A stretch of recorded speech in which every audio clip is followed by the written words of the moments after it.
The last of our lunch talks or conversations on Messeplatz. As you know, this conversation is part of our Basel conversation. We have been listening, attending to incredible talks between the auditorium hall one and this structure in Basilea. It is a pleasure for me to welcome to our little world, to dear friends and colleagues, to accompany Isabel Luis in what I hope is an exploration of her practice, but also to bring some of the ideas that she had put in place throughout her incredible, insightful, extremely inspiring trajectory. So here with us to talk around those issues under the umbrella of this Techne, Techno, Tech, which I hope Andrea Lisione, moderator, and Claire Tascons, Catherine Wood, and Isabel Luis will unpack for us. Andrea is senior curator in international art films at Tate Modern, and together, like Catherine Wood, who is senior curator international art performance at Tate Modern, where former colleague of mine, so I'm very excited that you guys are here. This is a table of all friends, you included. And the last but not least of these friends is Claire Tancons, who is curator, writer, researcher, and congratulations on being one of the curators of the Sergia Biennial, Sergia 14. So without further ado, I'm going to leave the floor to Andrea, who has come from Sonar in Barcelona. So I'm very grateful to him to come here and join us. This has been an extreme, an exercise that has put under the test our energies, our passion, our bodies. So I'm glad that you are joining me in such a stage. So thank you so much all for coming. And without further ado, I ask you to join me in welcoming this panel. Thank you.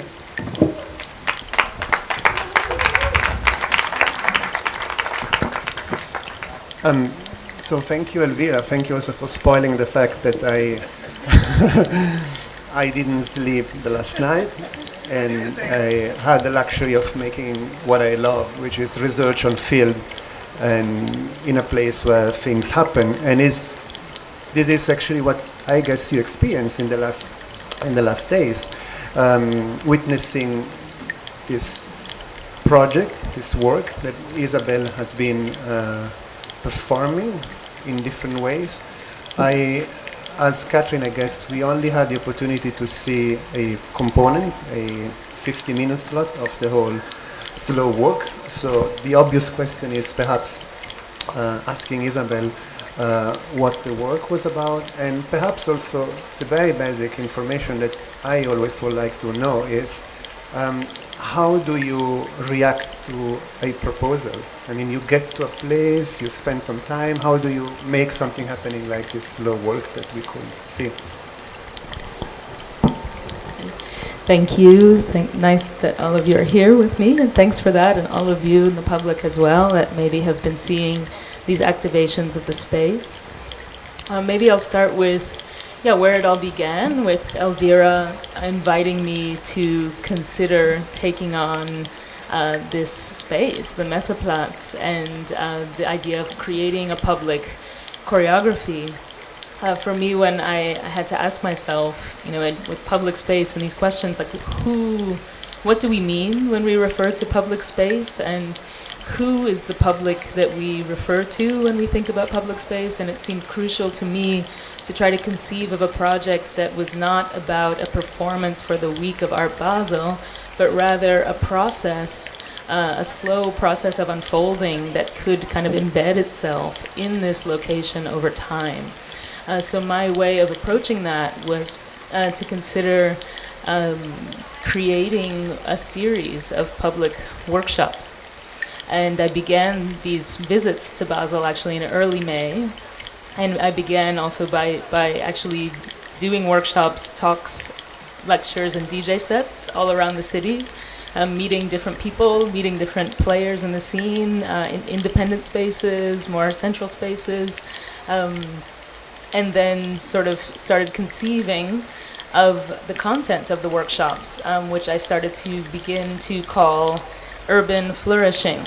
The idea of trying to move beyond just urban survival and actually trying to flourish in such an environment. Like for me, I think I'm interested in finding bodily practices that kind of open up liberatory potential in our kind of very highly regulated, highly bureaucratic lives. And I think by engaging with embodiment, this is something that opens a potential for sensibility shift, which I think is desperately needed in Western contemporary culture. And then in this process, I met and found many amazing collaborators. The one I'm working most closely with, is Colin Hacklander, who you heard playing from a pie in the parking lot at the end of the slow walk, who is a composer and a percussionist from Berlin. And there he is, the man himself, Colin Hacklander. Woo!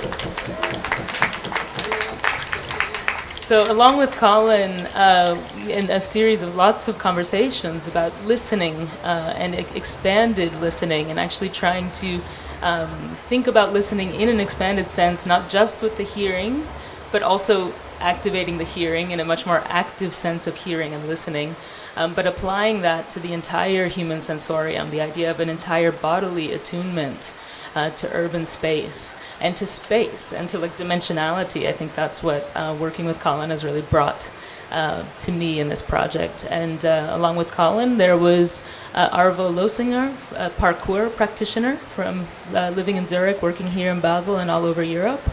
And another one, Nuno Damaso, a Tai Chi and Taekwondo instructor, who was leading our morning Tai Chi sessions.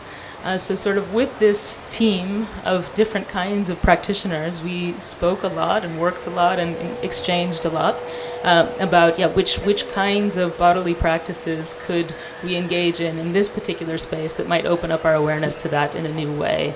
And the result of this whole process is this day-long program. That's why I was handing these out, because it's not that 1 hour is the piece or that 1 hour is the performance. It's rather, for me, a process that began, the work started in early May, 3 weeks ago, and continues through the end of today, and maybe beyond that, I don't know. Certainly inside of myself, I'm totally a changed person. Well, thank you. I think you were incredibly generous, and still there are some components that you didn't necessarily share. For instance, the fact that you are talking, and this can be definitely considered part of your way of working, or you are DJing and sharing music, and therefore activating also a different level of I wouldn't say necessarily understanding, I will just say performing, or as you were saying, embodying. Everything you described so beautifully has to do with a broader tradition. From flourishing, I will immediately connect to gardening and to something you're very familiar with, and you'll be using and working on listening to sound.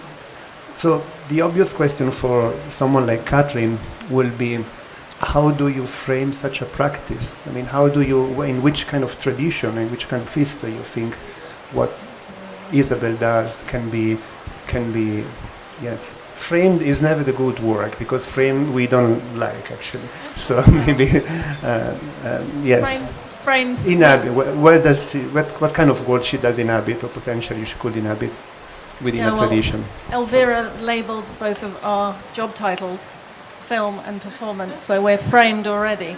So I'm going to do the geeky museum, performance history bit maybe. But I'm interested in turning up today and seeing that you had already eluded the frame and stepped out of this stage architecture into the street in a way that was borderline invisible, although at the same time I was really moved to see how effective slowing down was actually in that space. But thinking, as Andrea says, thinking about how in your work, since the earliest piece of yours that I saw in Manchester some years ago, where you had a small gathering of us talking about amateur gardening and trying to dance in an industrial space during Manchester Festival, how you make this work that is sensual and uses sound and vibration, perfume, taste. You're often using food. You're often bringing vegetation and plants into the inside space or staging the work outside. And it feels to me, your work seems to me to really resonate with a young generation of artists, like many of them who I see coming up in London now, who are not thinking about cross-disciplinarity in the way that the legacy of the 60s and 70s set it out. So not the kind of theatre of mixed means, which means that different people come from different disciplines and find this collaborative medium, the Black Mountain College model, and neither the 2000s crossing of like the dance into the museum, where the white cube ritual is being explored critically in a very conscious way either. It feels to me like your work comes from actually a kind of refusal of aligning yourself with one or other of those spaces, dance or art or music. And I was kind of wanting to ask you if that's true. Is it post-disciplinary, or is it even learning from, kind of borrowing, decolonial theory? Is it actually de-disciplinary in some way? Thanks, Catherine. That's a very interesting question. I feel like I sound muted. Sorry, I'm so used to hearing my voice now on the Messeplatz that when it sounds different, it's disorienting. I think it's very, very compelling, like what you're bringing up about these categories. I think there's truly is some very deep-seated resistance, I think, in me to clearly identify in any, not only in these genres, but also even in life, even in relation to my own personal identity, let's say. But I think, like, when I try to deconstruct where that's coming from, yeah, maybe there's some deep-seated psychological aspect to that, but there's as well, for me, I reject the modernist individual, the figure of the modernist individual, with its body separated from its mind, with its distinct categories of feeling and thinking and doing, all of this kind of limitations of these categorizations and these this kind of Frankenstein figure of the modern individual. I think this is actually what I'm actually railing against. It's like, let's unify the human sensorium. And in doing so, for myself, it's hard for me anymore to actually even find, like, I cannot contour out the distinctions of where music, like especially in this project, where sound is completely choreographic and spatialized with what Colin has been bringing to the square. And same, like where my dance, my information, my formation as a dancer moves into my creation of sound and music, I just cannot find anymore the hard edges in between any of these things.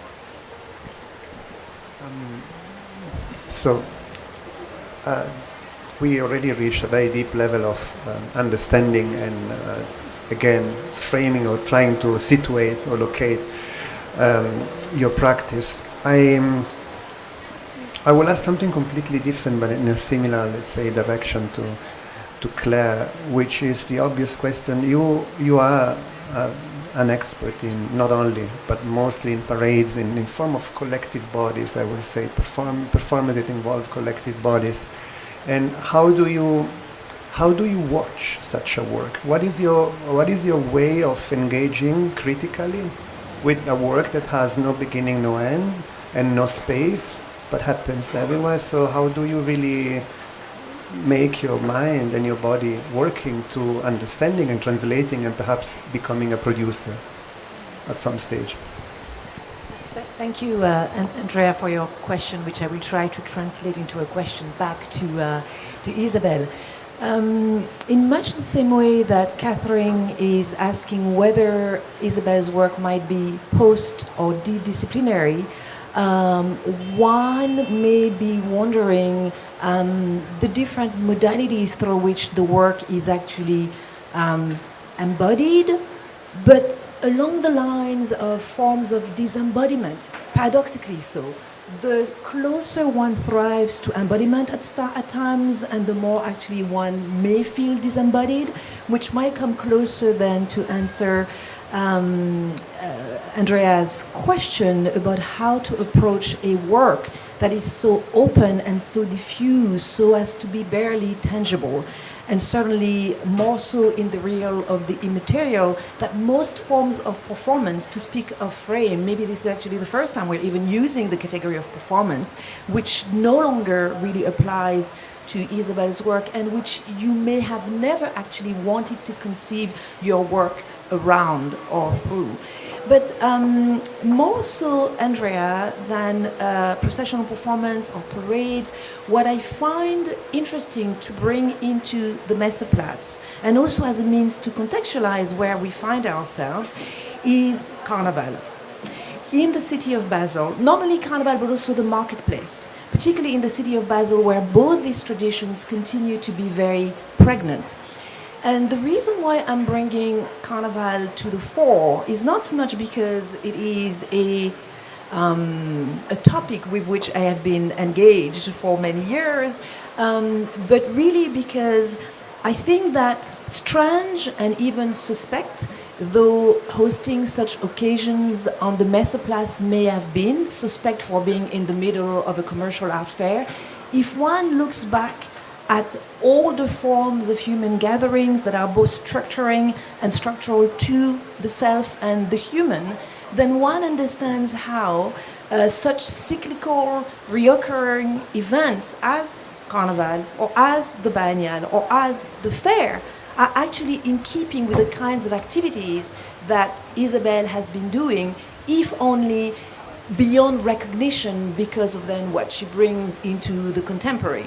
So I just wanted to, as a means to, again, contextualizing where we are on the Messeplatz in the city of Basel, to think of this longer cycle of rituals and festivals within which the Biennial and the art fair calendar is in a way embedded and a contemporary manifestation of.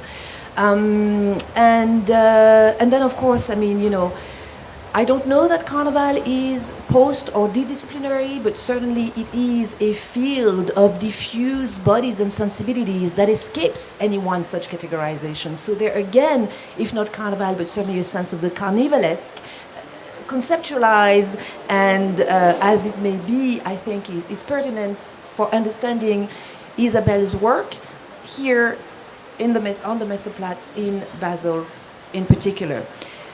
But now, if I may ask you a question, Isabel, and to move into the matter of embodiment or disembodiment, I have been wondering how you have been thinking about the matter of enfleshment instead. In as much as following Spieler, before there is the body, there is the flesh. And the reason why the flesh might interest us here is in relationship to your particular incorporated bodily sensibility as a woman of color here in the center of the Messeplatz, watching you as I have, doing everything from leading these slow walks to leading, along with Colin, these electronic music disturbance workshops, to, I mean, giving philosophy classes, sitting on the ground with the bodily ease that you so uniquely are able to bring. I was mesmerized, and I was mesmerized because of your particular embodied subjectivity. And so I am wondering how you conceive of practices of embodiment in terms of cultural specificity, maybe, and in terms of, this, I mean, contextually, if you will, because we've been speaking in very abstract terms, but I'm wondering again about how you think this through. Great. Thank you. Very, very good and rich questions with many parts. And let's see if I can try to bring it in and make it more concrete. I mean, I think as for my formation, I think, my dance training and having begun my whole interest in art by studying ballet and very strictly for many years. So I have a long history, let's say, of working with the body. And not only that, there's also the cultural specificity of my household, growing up in a family with an American Jewish father, a mother from the Dominican Republic, and music, dance was something that was always part of the fabric of the household, absolutely. An interest, I suppose, somewhere around the time of my teenage years, there comes a point where ballet, where I become aware of ballet as not only, as a very particular expression of a particular value system from a particular time and era. So this kind of, 17th century French approach to the body and to the idea of controlling nature, controlling the body. And I somehow become aware to that to the degree where it no longer feels possible for me to engage in that practice, feeling in many ways that it was too limited, rigid, structured. It didn't also address me or my cultural specificity. And then begins a very long process, which continues until today, of trying to bring as many different kinds of codes to the body, because I was marked by that ballet. All of those years of ballet, a decade worth of ballet, cannot be erased from my body. It's structured my brain, it has structured my body. But I realized I would not be able to get rid of it, but I could encode, in a way, as many other possible types of embodiment in order to sort of be able to somehow then decide for myself which value systems I wanted to engage in and when. And oftentimes also then leading to mixing up these forms, which I think is where a lot of my choreographic impulse comes from, is sort of mixing and becoming aware of a value system on a bodily level, not just on an intellectual level, and exploring that. So whether it's at the club, or whether that's researching dances from the 60s, whether that's looking at African dances in particular places, and then how those transform when they are transferred then to Europe. And all of these things are traceable through dances. I think that you can really read dances as these cultural storage systems. And I think this has kept me fascinated my entire life, and I have a feeling will continue to keep me engaged in that way. And so all of this is, of course, practice. This means that I've been engaged in bodily practice in one form or another for a very, very long time. And I think I always also felt the necessity to, in the way that I I kind of was able to sort of become aware of what the value system inside of classical ballet was. Similarly, I had that same feeling when I was studying in university literary criticism and philosophy, and I could feel that this is a particular technique of intellectuality from a particular tradition, and I could feel in my body the value systems it proposed. And at that point, it became extremely clear to me that I could not leave behind my dancing, because at one point I thought I would just continue in this academic route, actually, but I could not actually let go, that they needed each other, that what was missing, I was looking for something that I didn't see in the university, that I didn't see in the culture I was growing up in, that I didn't see anywhere. So I felt, okay, I have to somehow generate this. I have to be the bridge between intellectual forms of thought and bodily modes of thought, and try as hard as possible to even diminish those distinctions. And I think I'm still very much in that process. I can't say that I've eliminated the idea of like the mind and the body fully. I still, nonetheless, by saying those terms, they're still clearly present. But I as this bridge maker, this is sort of what I wish for my work to do and how I feel and experience myself. Maybe that gets to part of it. Okay. Well, thank you, Isabel. It was very, again, generous. And I think provided us to understand more of something that looks like a very basic and simple action but has layers and layers of thought behind. But actually we say it so much is about experiencing and about seeing and working perhaps and being part or deciding of not to be in part. But still there is another layer which is sound. And given Colin it's here, if you don't mind, I was just curious to ask you, how did you work on the sound and how did you come up with this? And how would you describe it? I mean, what did we listen to and what did we hear? Because it's so present, actually. Sure, thank you. Yeah, so my involvement in the project has been very much in the spirit of cultivating a kind of heightened perceptual state. So, as my area is sound, I'm a musician and composer, so we've been doing a lot of very close listening to the sounds on the plots, the sounds that are here already, the sounds that are always present. Even right now I'm kind of hypnotized by the sound of this fountain behind. But so in the workshop I developed, we've been approaching sound from various perspectives with two ideas in mind of activating the Messeplatz sonically. One is through physically producing sound, and the other is activation through awareness. So we've been listening attentively, listening actively. And yeah, this is quite interesting. So for example, thinking about reverberation in the space, delay, echo, the way that every sound kind of translates into one another, into all the other sounds in the plots. And for example, this is what the drummers are doing when they're spread out at the beginning of the night with the drum groups. They're spread out throughout the space. They're giving very unique sonic impressions of the architecture. And we're listening for depth, for localization. You know, we're often closing the eyes, and like this, I think we can access the potential power of this latent sense that has been kind of pushed aside by a predominantly visual culture. So it's fascinating. The results, I think, are fascinating. And yeah, thank you. That again is another layer, and perhaps this can link to what kind of suggestion Isabel you gave him, but on a completely different hand. Why did you go for the title of this talk? Why did you decide to call this talk in that specific way, which has to do with, on the one hand, technology, the other one also a very specific kind of sound? Yes, so the talk Techno, Techne, Tech, I was wanting to create a title, of course, that had its own kind of sonic character on it, that in your mind it would kind of make this beat, it would make a song if you would sing it, or a kind of tune.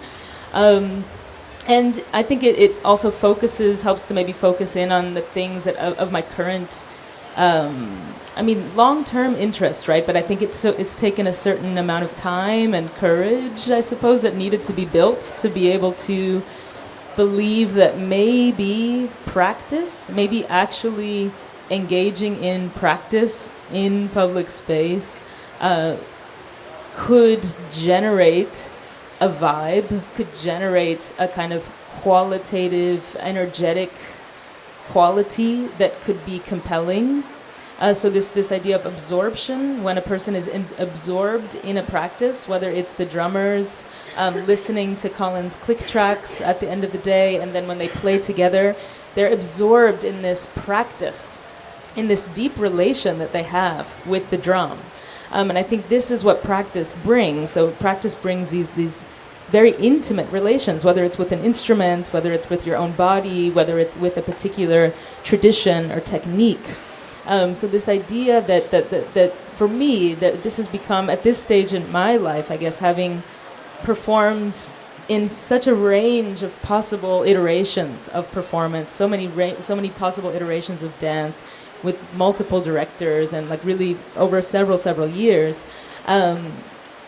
Even in my own choreographic work is much more interested now in what is the choreography of that inner experience that could hopefully, maybe, possibly generate enough of a kind of inner absorption, intensity, engagement, that in this quality, that maybe that quality could be compelling, because I think you know, we, as Donna Haraway has written in the 80s, and here we are all these years later, like we truly are cyborgs, and we are integrated with technology in every single way. And furthermore, another Donna Haraway quote that Donna Haraway says that we've actively determined our design, our human design, through our relations with technology, with tools, that technology is a tool that always refers back to the body, and this tool is a way that the human mediates its relation to the world. So since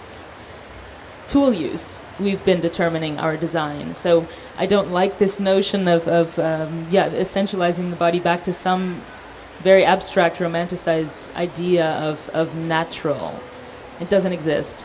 And techno, yes, I think like electronic music, my journey, my learning about electronic music in the 8 years that I've lived in Berlin has massively informed the ways I think about composition, the way I think about building dramaturgical flows through a duration. These are things that I learned from club life, from dancing to DJs, from making music myself. So that's it. So practice and then skills, philosophy, theory, a very crucial background for you, and last but not least also music and way of composing and reading a specific environment like the dance floor. And as a curator, Catherine, how do you've been working with Isabel, right, in a very important way. How do you bring such a practice within a museum, which is a coded space that we all imagine being the ideal space for wandering, but then it's very much coded. So how do you approach such a practice? It was wonderful working with Isabel, because especially the way that her work acknowledged and changed the human infrastructure in the museum and the way we rely on doing things, actually. I mean, aside from the beautiful, beautiful installation you made in the tank spaces at Tate Modern with air plants hanging in the east tank, and an environment in the architecture of the lobby amongst the columns with plants and perfume, I think one of the things that really struck me was how you immediately began to work on the choreographies already going on, and not just the very intense visitor flow, but also the way that at 5:45 our security guards would come in. This is a very specific detail, but so telling, actually. The security guards would come in and start, sort of turn the lights on and shout quite loudly to people, the museum's closing, and abruptly try to kind of usher people out. And Isabel began to work on this kind of sensuous alternative approach to shifting people's mass movement in the museum by getting the dancers that she was working with to begin to move in the direction and kind of seduce people out, which was amazing. But I think maybe the key overriding thing that I learned from working with Isabel was her approach to hosting. And I feel her thinking around the role of being an artist as a host is fascinating, and the kind of invisible aspect of what we're all trying to do running museums. And we sort of pretend we're not doing. We pretend we're this neutral, authoritative state structure that is welcoming the public as a homogenous mass. And Isabel thought about it in this very nuanced way that I read as being a feminist way. Interestingly, I think in terms of what you've just said, I think you kind of displaced yourself as performer by doing it, even though you were authoritative in the way you speak. It wasn't about you performing for a public, it was about you opening a space in which we would observe and be part of many other things happening. So your role as host was creating something from another tradition than the tradition the museum thinks it's in, and also displacing your centrality as an artist in a funny way, in visual terms. Well, in an important way. Well, maybe we can move again to Claire and ask rather from the museum to the exhibition, you're working often on exhibition, and you're also conceiving exhibition that need to, I guess, have a beginning, an end, a message to share. How do you situate within an exhibition a work of as the work of Isabelle? How do you see it? Would you imagine a series of different performative events, one next to the other, therefore working on a timeline? Or, I mean, how do we engage with this question of time and the format that we still call the exhibition, or is it rather a festival? Maybe it's interesting for us to know that. I think, Andrea, you're formulating a question that Catherine and you yourself at Tate are very much working through, and that I am learning from, specifically in terms of the time-based exhibition / festival within which Isabelle took part, which was, how was it called, Catherine? 4 days? I'm sorry, 10 days, 6 nights. I was not fortunate to see it, but I was watching or tuning in as intently as I could. And the reason why I'm bringing this is because I think that we find ourselves around Isabelle looking for ways to inflect our exhibitionary practices beyond this frame that we've all been schooled in. And that Isabelle, as much as you continue to use a language of refusal, I understand your practice as being very much affirmative and assertive and building of another space. Paradoxically, the term that Foucault used to refer to museums and other such spaces. And that is what I'm interested in, and that is what I think we have difficulties getting our head around, because the references against which you may abut are diffused enough so as to create a space, like literally a third space, and to think again in feminist or race terms, that escapes our comprehension of what space and time can be within an exhibitionary context. I don't know if this is something for you to speak back to, as someone who, for all of what we say though, is being invited by visual arts and performance curators within such forum as a museum, be it as amazingly open as the Tate Modern with the tanks and the Turban Hall, or even here within the framework of the fair. And actually, Isabelle, this is something that I meant to ask you. Could you conceive of your practice existing outside of these tropes of the exhibitionary and of the curatorial, within which you have thus far found yourself embedded in, for the better, for what we can see? But I'm curious to know. Thank you.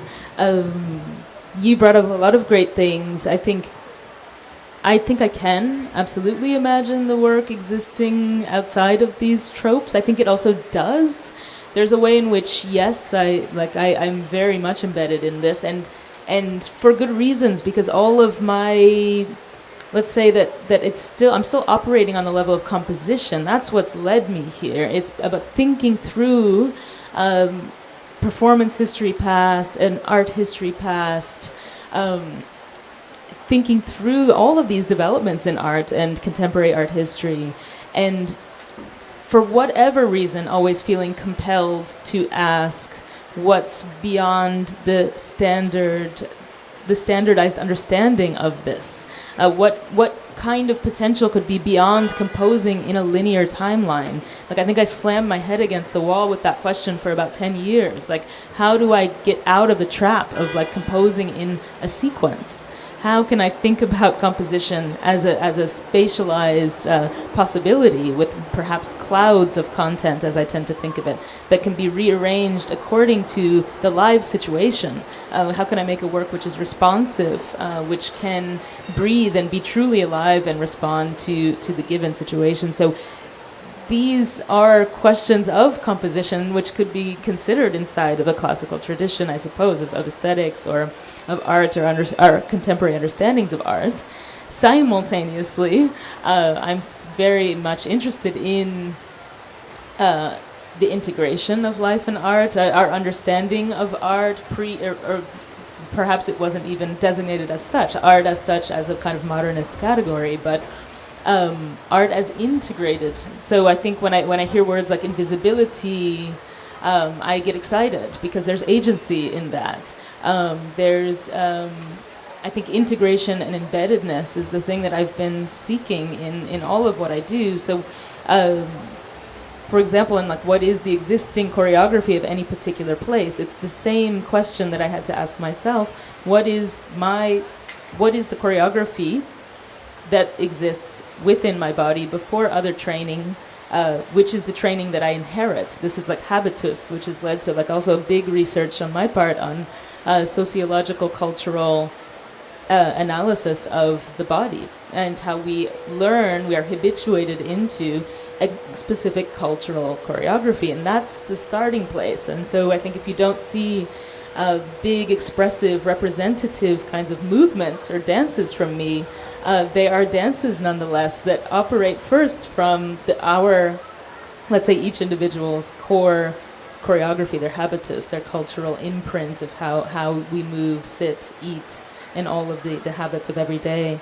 And I guess I'm always searching for, this is going back a little bit to Andrea, you had a question, how I approach a situation. So I'm thinking of the Tate, I'm thinking of here, it's always, what's already there? What's existing? And there's a lot. Like, it's not a neutral space. And I think, and I never thought of it as such. I think my experience in the theater was as well that it was highly strange that we would consider the black box or the proscenium as a kind of neutral zone where you would take your work that you've been working on in the dance studio and kind of transplant it into the space as though nothing had happened. And that was shocking to me. It's like, this is a completely coded space. And any space is coded, right? And so I think that is first and foremost also on my mind when I approach a place like here. Like, what are the movements here? And everything that I then choose to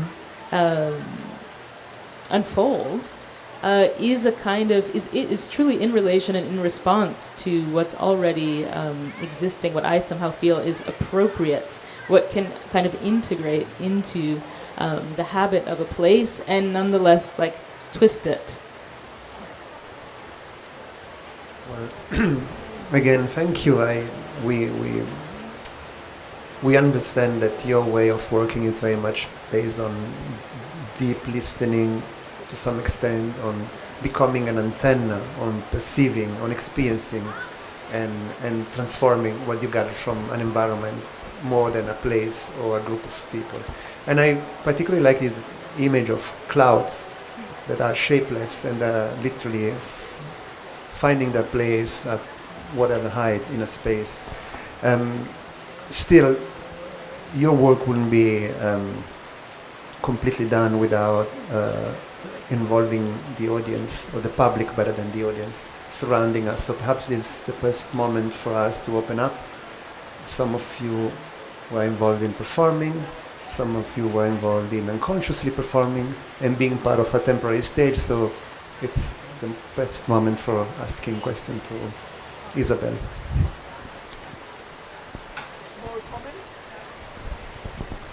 Yeah, it's more like a comment. I was joining in for the morning session mostly and some of the urban flourishing.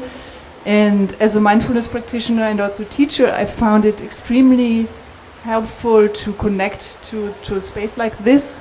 And because while you were talking previously that if we practice whatever we practice, we also sometimes are in a bubble.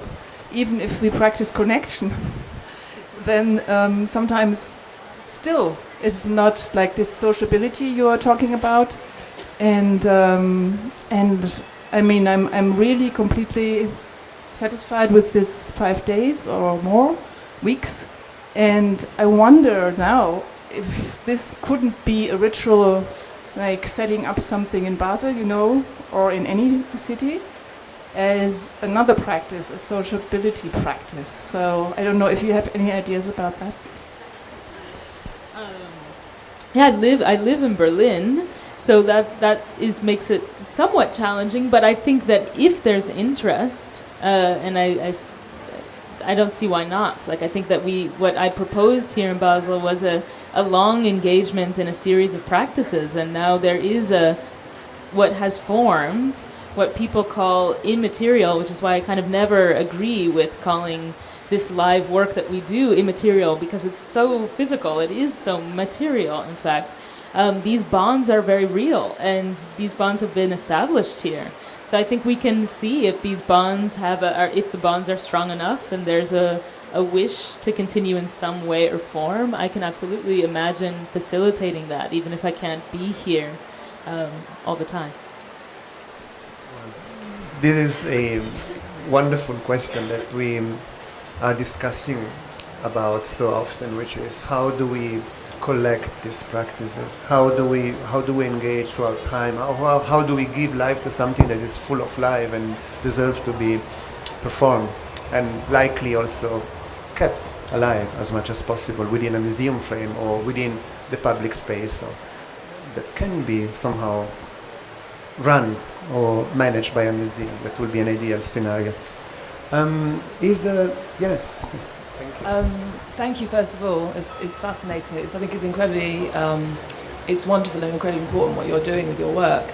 You talked a lot about the relationship between like craftsmanship and the input of what's happening in the space, the sounds, the people. With this space, particularly in Messeplatz, it changed a lot throughout the course of the week. The people here, the amount, everything changed very quickly to how it was last weekend. You had a program, so I was kind of interested to know how much in terms of the programming, and then how much in terms of improvisation, and how, if there were particular points in the week where you made changes. Also, when Catherine talked about the Tate and the security guards, whether that was something that happened once you were there, or whether it was something that was noticed and planned in advance. Yeah, I think these are all of these details come along inside of a very organic process, I would say.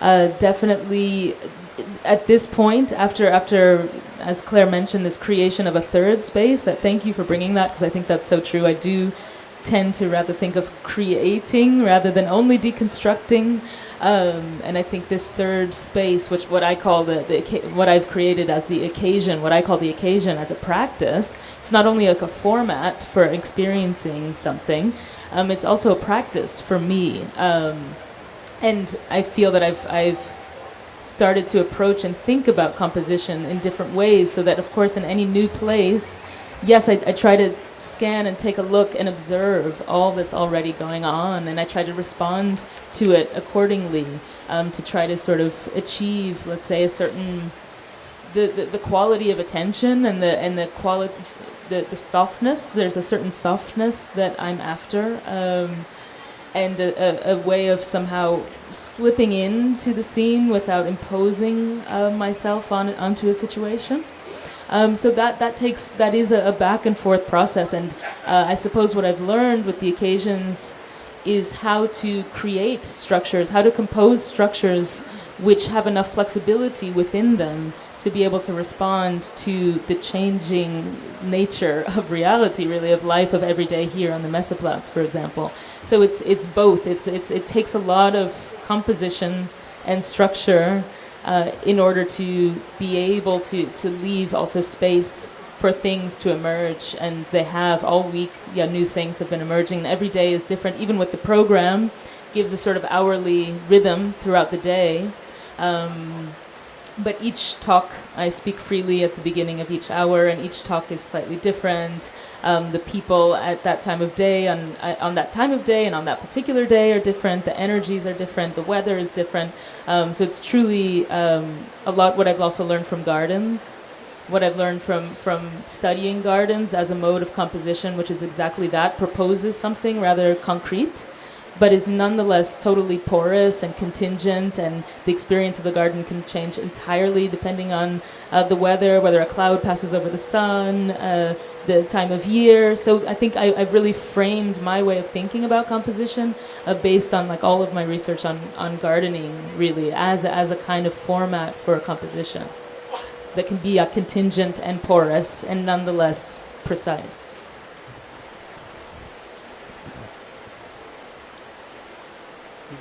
Any other question? If not, perhaps we should definitely say that this wonderful gathering can continue in a very smooth way, like tuning to reality. I will actually now leave to my dear friend Elvira. Well, I just want to say thank you so much to everyone for your contributions. But also, we will have a little bit of time to speak with Claire Tancons about her practice, but also about other artists and other forms of collective practices around the world. And I found extremely interesting to have the chance to also immerse your practice within the context of the global context, let's say, no? Because you also, Claire, bring that to the table. So join us now from 2 to 3 for this activation. Join us at 3 back here and continue to enjoy Basilea. I have to say, this is the last of our talks.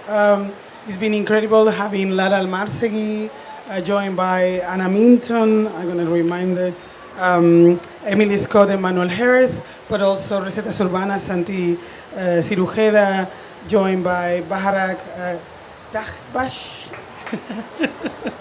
and David Juarez and Patti Anajoroy, discussing around issues on self-construction and self-governance. As part of what we have as Creative Time tried to engage with and calling to consideration and creating awareness of our role as citizens, of our role as part of a larger community here and elsewhere. So thank you so much for coming, and see you in everything else.